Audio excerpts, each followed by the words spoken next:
Si David ay nagkasala kay Bathsheba. Nung siya ay nagkasala at yung kanyang damdamin ay lagi ng masama ang kanyang damdamin, ay nag-declare siya dito sa Diyos na patawarin siya sa kanyang mga kasalanan. At si David ay nagdumapa at nagluhod sa Diyos. Lumuhod siya at nagpatira pa sa ating Panginoon. At kanyang sinabi, isang pusong tapat sa akin likain, bigyan mo, O Diyos, ng bagong damdamin. Ito yung maganda na siyasatin natin ang ating puso, sapagkat ang puso ng tao, doon nakatingin ang Diyos. Sa puso ng tao, doon nakatingin ang Diyos. Kaya minsan, gawin natin itong, katulad nitong sinabi ni David, isang pusong tapat sa aking likain. Bigyan mo, O Diyos, ng bagong damdamin.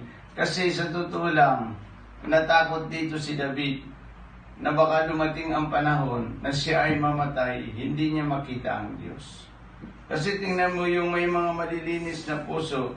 Sabi niya dito sa Mateo chapter 5, verse 8, mapalad ang may malinis na puso sapagkat makikita niya ang Diyos.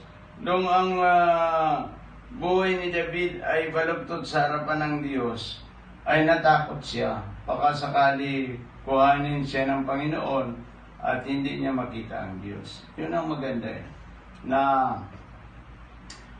dapat siyasatin natin ang ating puso. Ano ba ang kalalagayan ng aking puso sa Diyos? Ano ba ang kalalagayan ng aking buhay, ang aking puso sa Diyos? Sapagkat sinabi ng Panginoon, O Diyos, ikaw ay nakatingin sa aking puso.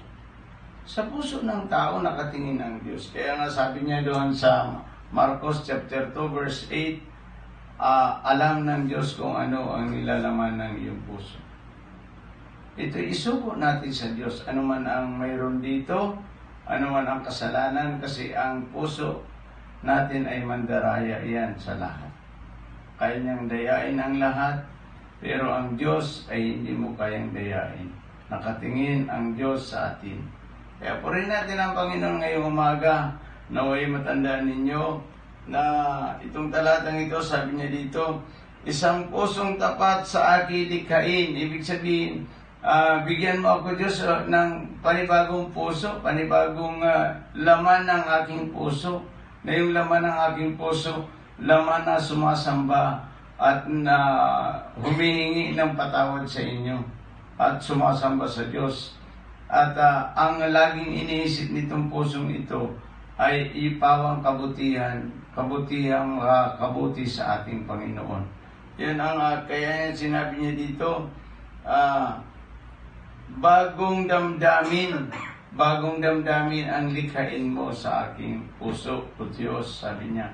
Sapagkat kung hindi talaga mabago ang puso, ang laman ng puso ng tao, ay wala tayong pag-asa, walang maasahan ng Diyos. Kailangan mabago at isuko natin ang ating buhay, ang ating puso sa Diyos.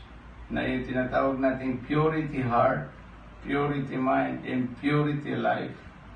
Dapat meron tayong malinis na puso, malinis na pag-iisip, at malinis na buhay. Yan ang maganda sa ating mga buhay. Purihin natin ang Panginoon ngayong umaga. Naway matandaan ninyo na magsuko tayo ng buhay sa Diyos.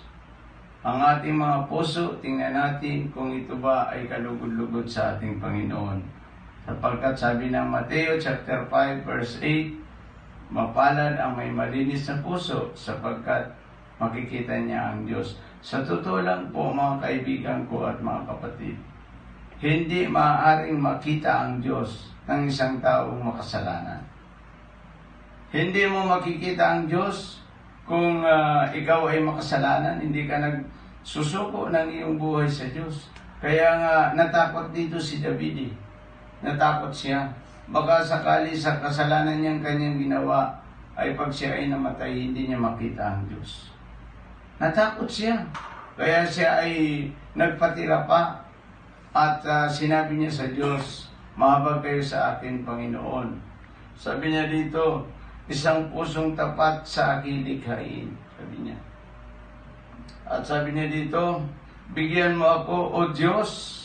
Bigyan mo ako, O Diyos, ng bagong damdamin." Yung bagong damdamin na yun na yung maka-Diyos.